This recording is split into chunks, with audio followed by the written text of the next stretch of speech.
हमारे नए जो एसीएस साहब आए, आते आते बीपीएससी के अध्यक्ष से उलझ गए।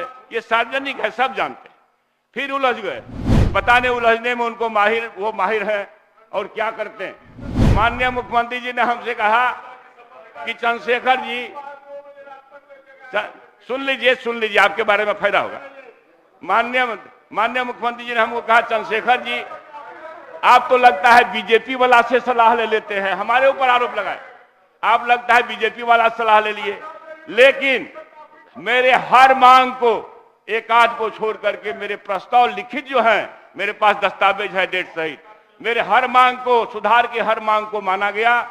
मगर 5 महीना के बाद, 2 महीना के बाद, 1 महीना के बाद, 3 महीना के बाद फिर मैंने इस तरह से, मैं एक बार महोदय ये डेट वाइज लाया हूं, 30 मई 2023 को बीपीएससी ने विज्ञापन जारी किया। 30 मई 2027, सुन लीजिए, आप लोगों को शायद सुविधा होगी। 30 मई 2027 को विज्ञापन जारी हुआ महोदय, और नए एसीएस का पदस्थापन 7 जून को हुआ। प्रथम विज्ञापन से लेकर के नया एसीएस के आने में 1 महीना 7 दिन का अंतर है लगभग, और 1 महीना 7 दिन के अंतर जब प्रथम विज्ञापन में है, तो बीपीएससी में ऐसे महान एसीएस का क्या क्या योगदान है, हमको जरा बताया जाए महोदय। ये पूरी तरह से महागठबंधन सरकार ने और अपने इशू को रखा, और हर समय ये कोशिश किया कि हम बेहतर शिक्षा के क्षेत्र में कर सके महोदय। मैं महोदय ये कहना चाहता हूं, हमारे नए जो एसीएस साहब आए, आते आते बीपीएससी के अध्यक्ष से उलझ गए। ये सार्वजनिक है, सब जानते हैं। फिर उलझ गए, पता नहीं उलझने में उनको वो माहिर है और क्या करते हैं। महोदय, डोमिसाइल मुद्दा एक बड़ा इशू था महोदय। डोमिसाइल नीति महागठबंधन के एजेंडे का विषय था। डोमिसाइल नीति लागू करने के लिए माननीय मुख्यमंत्री जी की सहमति हुई। देश के हमको आश्चर्य महोदय कहते हुए कि हम नियावली लेके जाते थे, विजय बाबू हर्ष में रहते थे। नियावली है उत्तराखंड में, गुजरात में, महाराष्ट्र में, वेस्ट बंगाल में, पता नहीं अधिसंख्य राज्यों में डोमिसाइल नीति, झारखंड में डोमिसाइल नीति लागू है, मगर अधिकारी पढ़ाते थे ना, सब निरस्त हो गया। मेरी चुनौती है, अगर निरस्त हुआ है उत्तराखंड का, अगर निरस्त हुआ है छत्तीसगढ़ का या देश के अन्य राज्यों का, तो मैं सरकार से जवाब चाहूंगा कि कब निरस्त हुआ और अभी कौन सा डोमिसाइल नीति चालू। लेकिन आज तक मतलब जवाब देंगे केवल सिंचाई विभाग पर भाई। महोदय चूंकि हमको आरोपित किया गया है महोदय, हमको आरोपित किया गया है, जवाब देने दीजिए महोदय। मैं इसलिए डोमिसाइल नीति को आराम से लागू किए माननीय मुख्यमंत्री जी, मगर 25 जून को उसको निरस्त कर दिए। अब जब निरस्त कर दिए, क्योंकि हम सरकार के मंत्री थे, ना चाहते हुए भी हमें स्वीकार करना पड़ा महोदय। अब केवल 5 मिनट बचा है महोदय। 5 अगस्त चंद्रशेखर जी, केवल 5 मिनट बचा आपका महोदय।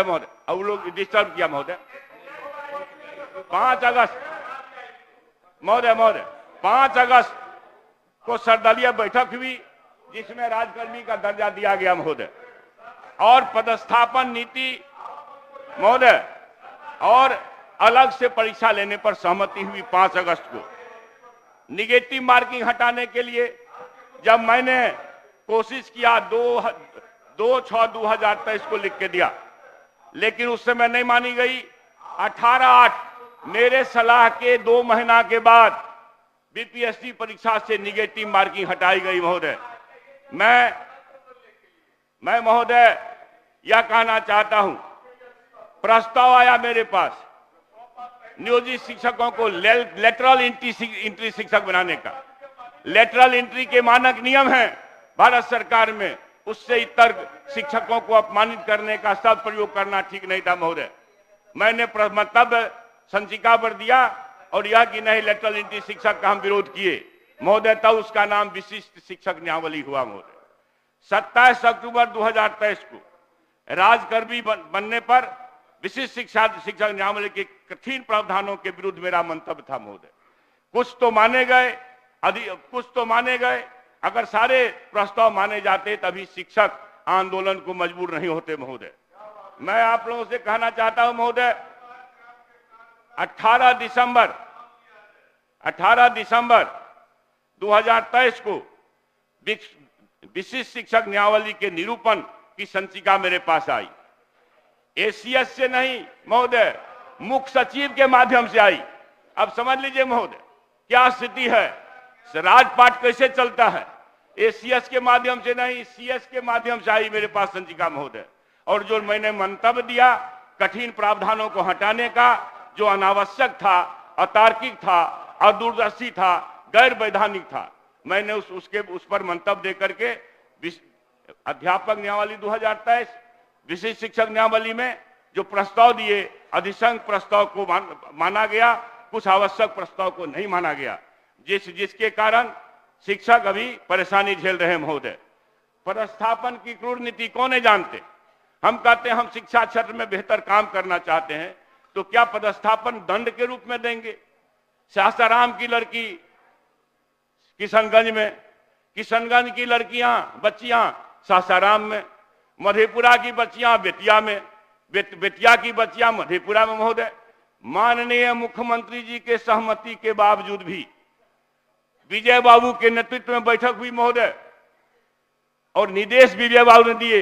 मैं उसी समय विजय को कहा कि शायद ये हठी है, आपकी बात भी नहीं मानेंगे, और नहीं माना, आज तक नहीं माना है महोदय। अब समय महोदय इंपॉर्टेंट है महोदय, इंपॉर्टेंट है महोदय। कंक्लूजन की ओर बढ़िए, समय समाप्त हो रहा है महोदय डिस्टर्ब किया गया है, 2-3 मिनट ज्यादा दिया जाएगा महोदय। मैं आप महोदय कहना चाहता हूं महोदय, पदस्थापन की क्रूर नीति के कारण हजारों शिक्षक शिक्षिकाएं योगदान नहीं किया है महोदय। मैं माननीय मंत्री जी से यह चाहूंगा कि एक श्वेत पत्र जारी करे जिला वाइज कि कितने लोगों का पदस्थापन के लिए चिट्ठी गई, कितने बच्चे बच्चियों ने ज्वाइनिंग नहीं किया, और ज्वाइनिंग करके कितने बच्चों ने छोड़ दिया। मैं इसका जवाब चाहूंगा महोदय। एससी, अब आप देखिए इंटर काउंसिल को पहले से ही बहुत ज्यादा लोड है। इंटर काउंसिल सब ढंग के बड़े बड़े एग्जाम आयोजित करती है। शिक्षकों का, नियोजित शिक्षकों का परीक्षा अलग से लेने का जब प्रावधान हुआ तो हमने सलाह दिया था कि एससीईआरटी से कराइए, क्योंकि एससीईआरटी को दक्षता परीक्षा लेने का व्यापक अनुभव है।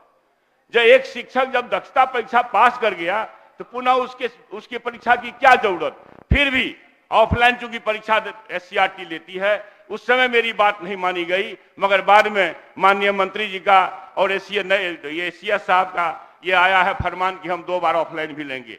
मेरा इसमें चिंता का विषय है महोदय। पिछले दफा अखबारों में पढ़ा राजद के मंत्री बेईमान है, मगर दूसरे ग्रुप जो सोचता है वो करता है। ये लो मुंह मीठा करो, आज मैंने अपना जॉब छोड़ दिया, अब हम पूर्णिया वापस जाएंगे। जॉब छोड़ दिया है?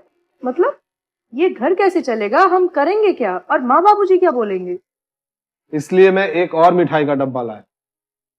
अपने बिजनेस के लिए लोन अप्रूव हो गया। अरे लोन अप्रूव हो गया वो तो ठीक है, लेकिन पूर्णिया में हम रहेंगे कहाँ? अपना घर भी तो नहीं है वहाँ। इसलिए तो एक और मिठाई का डब्बा अलग से लाया हूँ। हमने पूर्णिया में घर ले लिया है, पूर्णिया के ई होम्स पैनोरमा में। पूर्णिया में पैनोरमा ग्रुप लेकर आए हैं ई होम्स पैनोरमा। बड़ा घर, आलीशान जिंदगी और अत्याधुनिक सुविधाओं के संग। अरे अब क्यों मुंह मीठा करवा रही हो? क्योंकि हम घर वापसी जो कर रहे हैं। घर वापसी की खुशी पूर्णिया में ई होम्स पैनोरमा के संग। ई Homes Panorama, luxurious lifestyle redefined.